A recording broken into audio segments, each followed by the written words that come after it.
সাধারণত এই ধরনের দম্পতিদের মধ্যে 100 জনের মধ্যে 40 জনের কারণ থাকে মহিলাদের কারণ, 40 জনের কারণ থাকে পুরুষদের কারণ এবং 10 জনের কারণ থাকে যে উভয়ই, আর 10 জনের কারণ থাকে যে তাদের কোনো কারণ জানা যায় নাই, কোনো সবাই ঠিক আছে কিন্তু প্রেগন্যান্সি হচ্ছে না। আসসালামু আলাইকুম, আমি প্রফেসর ইশরাত জাহান শহীদ সোহরাওয়ার্দী মেডিকেল কলেজ হাসপাতালে কর্মরত আছি।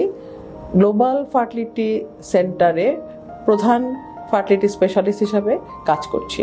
আমাদের কাছে পেশেন্টরা আসে, তবে নিঃসন্তান দম্পতি আমরা কাদেরকে বলি? নিঃসন্তান মানে যাদের বিয়ে হয়েছে এবং বিয়ের পরে তারা অন্তত 1 বছর তারা কোনো রকম অসুবিধা ছাড়া নিয়মিত একসঙ্গে থেকেছে এবং একসঙ্গে সহবাস করার পরেও তাদের কোনো সন্তান হয়নি, তখন অন্তত 1 বছর একসঙ্গে থাকার পরে তারা ডাক্তারের শরণাপন্ন হন।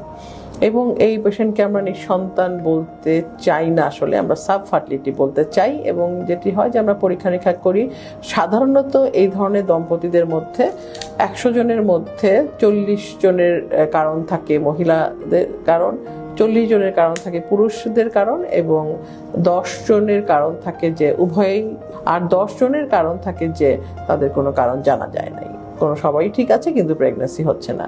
এভাবেই আমরা কারণগুলি পেয়ে থাকি। সাধারণত যে এই পেশেন্টগুলি পাই তাদের পরিসংখ্যান আমরা এভাবেই পেয়ে থাকি।